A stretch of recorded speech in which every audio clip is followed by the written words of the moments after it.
छिड़काव, जो कीड़ा मारने वाली दवाई है उनका छिड़काव अमास के 5 से लेके 10 दिन में करना चाहिए। तो इसका इंपॉर्टेंट क्या है? बहुत किसान भाई को मालूम ही नहीं है कि कीड़ा मारने की दवाई कब छांटनी चाहिए। किसान भाई क्या करते हैं, जब भी कीड़ों को देखते हैं तब जाके दवाई को छिड़काव करते हैं, तब कीड़े बड़े हो जाएंगे, और बड़े कीड़े कभी मरते ही नहीं है लोग। लेकिन किसान भाई क्या करते हैं, जब कीड़ों को देखते हैं तब दौड़ते एग्रोकल्चर की दुकान में जाते हैं, एग्रो की दुकान में बोलते हैं कीड़ा मारने की दवाई दो, मेरे खेत में ये लाल ईयर, लीली ईयर ये आई हुई है, इनकी मारने की दवाई दो। और फिर वो किसान भाई उसका दवाई का छिड़काव करता, लेकिन कभी भी ईयर का कंट्रोल होता ही नहीं है, क्योंकि किसान भाई को मालूम ही नहीं है कि दवाई का छिड़काव कौन से टाइम में करना है। ये पहली बार हिंदुस्तान में अपने साइंटिस्ट ने बताया। आज तक में जितने भी किसान भाई को मिला किसी को भी मालूम नहीं है। कोई ग्राम सेवक है जो एग्रो के मास्टर है, उनको भी मालूम नहीं है कौन से टाइम पे दवाई का छिड़काव करना चाहिए, किसी को भी मालूम ही नहीं है। हेलो, ये पहली बार अपने इंडिया एग्रो के साइंटिस्ट जो मोहन सर है उसने बताया कि अमास जो होती है उनके 5 से लेके 10 दिन में दवाई का छिड़काव करो सर, जिसके कारण आपके खेत में जो ईयड़ है उसका खात्मा हो जाएगा। हेलो, तो कैसे करना है? सबसे पहले तो जब अमास का दिन रहता है, अमास में जो पतंगिया बोलते हैं बटरफ्लाई, जो नर और मादा होता है उसका मिलन होता है, उसका मीटिंग होता है। और मीटिंग खत्म होने के बाद जो नर रहता है वो तुरंत ही मर जाता है। जो मादा रहता है वो 2 दिन से लेके 3 दिन में 5 से लेके 5000 इंडा अपने पत्ते पे, फूल पे, अलग अलग जगह पे इंडा रखता है। कितना इंडा रखता है भाई? 5 से लेके 5000 इंडा 2 से 3 दिन में। कोई जो मादा रहती है वो 2000 इंडा रखती है, देती है। कोई 1000 देने के बाद मर जाती है। जैसे इंडा खत्म वो मर जाती है, मादा पतंगिया जो है मर जाता है। लेकिन ज्यादा से ज्यादा 5000 इंडा पत्ते पे रखेंगे। हेलो, और 2-3 दिन में ये होता है। 2 से 3 दिन में 5 से लेके 5000 इंडा अपने पेड़ पौधे पे रखते हैं ये बटरफ्लाई। और 3 से 5 दिन के बाद वो अंडे में से ईयड़ बाहर निकलता है। हेलो, बस वही टाइम पे एक सही समय है दवा का छिड़काव करने का। हेलो, यानी कि अमास के 5 दिन से लेके 15 दिन के बीच में ये छिड़काव करना चाहिए। ये 15 दिन लिखा है, लेकिन मेरे हिसाब से 5 से लेके 10 दिन में छिड़काव आपको करना ही है। जिनको आप वीर प्रोडक्ट देते हैं, माई वीर, वो किसान भाई को बताना है ये दवा का आपको छिड़काव अमास के 5 से लेके 10 दिन में आपको करना है। ये आपने कर लिया तो जो ईयर रहते हैं, ईयर उसके 4 स्टेज रहते हैं। 4 स्टेज। सबसे नुकसान करने वाली जो ईयर रहती है वो पहला और दूसरा स्टेज की रहती है। पहला और दूसरा। हेलो, ये पहला दूसरा स्टेज की ईयर खतरनाक होती है। वो बचपन वाली रहती है। बचपन जैसे अपने घर पे जो बच्चे रहते हैं कैसे भागते रहते हैं। Hello, yes sir no.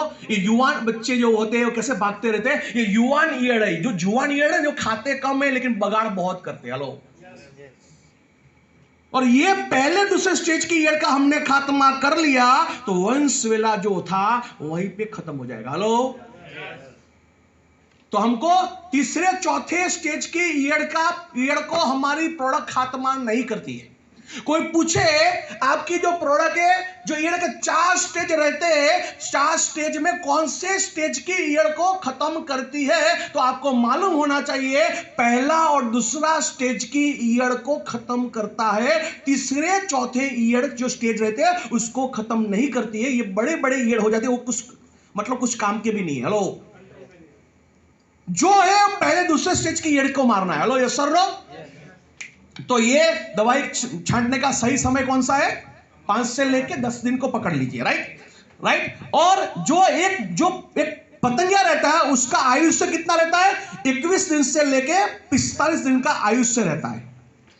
आयुष्य। और ये पूरा 1 साल में 42 साइकिल को 42 पेढ़ी पूरी करा। कितनी पेढ़ी कर पूरे? 42 पेढ़ी। समझ में आ रहा है सर? ये 5000 अंडे जो ईयर बनेंगे, एक 42 पेढ़ी को करता है तो कितनी हुई? हेलो, समझ में आ रहा है? कभी कंट्रोल होगा? हाँ, जब बच्चे जन्म लेते वही टाइम आपने खत्म कर लिया, तभी हो सकता है, बाद में कभी भी ईयर का खात्मा नहीं हो सकता है। हेलो, तो कब हमें ये छंटकाव करना है तो आपको मालूम हो गया भाई। ये सिर्फ और सिर्फ वीर प्रोडक्ट के लिए ही है। दूसरे प्रोडक्ट जब भी आपको छंटकाव करना कर सकते हो। इसका मतलब ये नहीं है कि प्राउड को यही टाइम पे करना है। प्राउड को नहीं करना, प्राउड को जब चाहे कर सकते हो। सिट्रा को जब चाहे कर सकते हो, वायरस को जब चाहे कर सकते हो, माई ग्रो मैजिक को जब चाहे कर सकते हो, क्योंकि बहुत सारे लोगों को यह है कि सबको यही टाइम पे छंटकाव करना नहीं पाए। सिर्फ और सिर्फ माई वीर की बात है। हेलो, क्लियर हो रहा है भाई? सिर्फ माई वीर को आपको यह सही टाइम पे, जो कीड़ा जो है, सभी प्रकार के कीड़ों मारने की जो दवा है हमारे वीर, उनको ये टाइम पे आपने छिड़काव किया तो आपको बहुत बेहतरीन रिजल्ट मिल सकता है। राइट? ये हुआ उसकी फिलोसॉफी। चलो अभी बातचीत।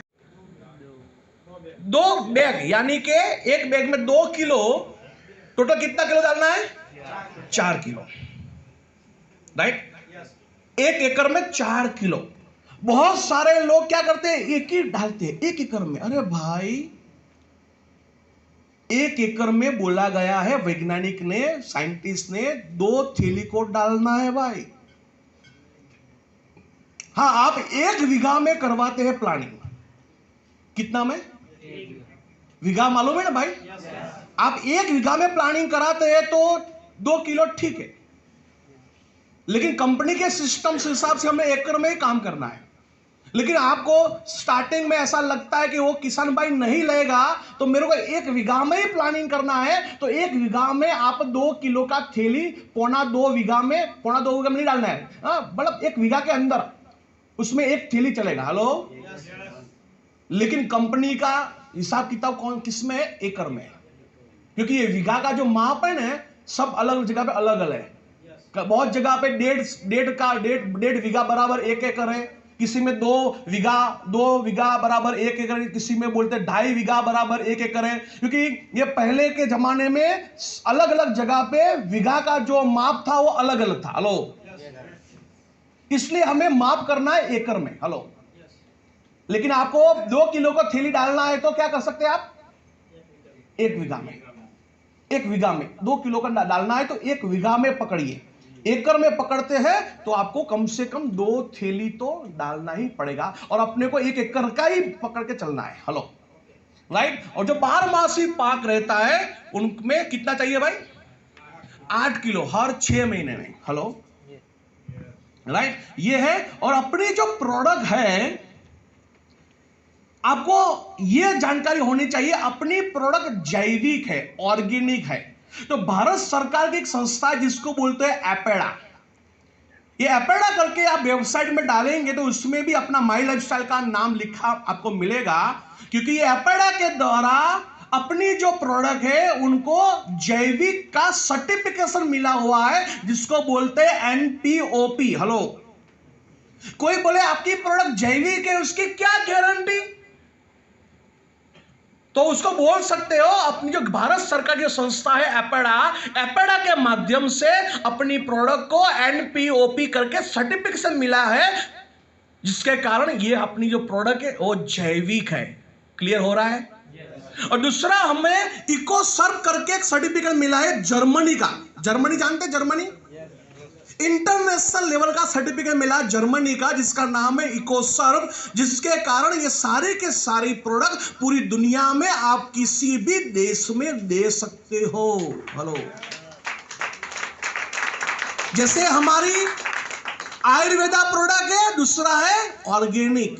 जैसे आयुर्वेदा प्रोडक्ट पूरी दुनिया में दे सकते हो, क्यों देख सकते हो कि इसमें कौन सा सर्टिफिकेशन है, आयुष प्रीमियम करके जो सर्टिफिकेशन है, जिसके कारण अपने पूरे के पूरे जितने भी प्रोडक्ट पे आयुष प्रीमियम मार्क है वो सारे के सारे प्रोडक्ट पूरी दुनिया में दे सकते हो। इसी तरह इंडिया एग्रो की जो ऑर्गेनिक हमारी प्रोडक्ट है उसमें ये इकोसर्व करके सर्टिफिकेट है, जिसके कारण ये भी प्रोडक्ट इजराइल में, दुबई में, कनाडा में, अमेरिका में, ये सारी की सारी कंट्री में आप दे सकते हो। हेलो, तो ये सर्टिफिकेशन क्या है आपको मालूम हो गया, राइट? अभी समझते हैं सर, भू अस्त्र को थोड़ा फास्ट लेना पड़ेगा क्योंकि आज वो चैप्टर नहीं है मेरे पास। तो ये भू अस्त्र आप जानते हो वो दानाज स्वरूप में है। हेलो।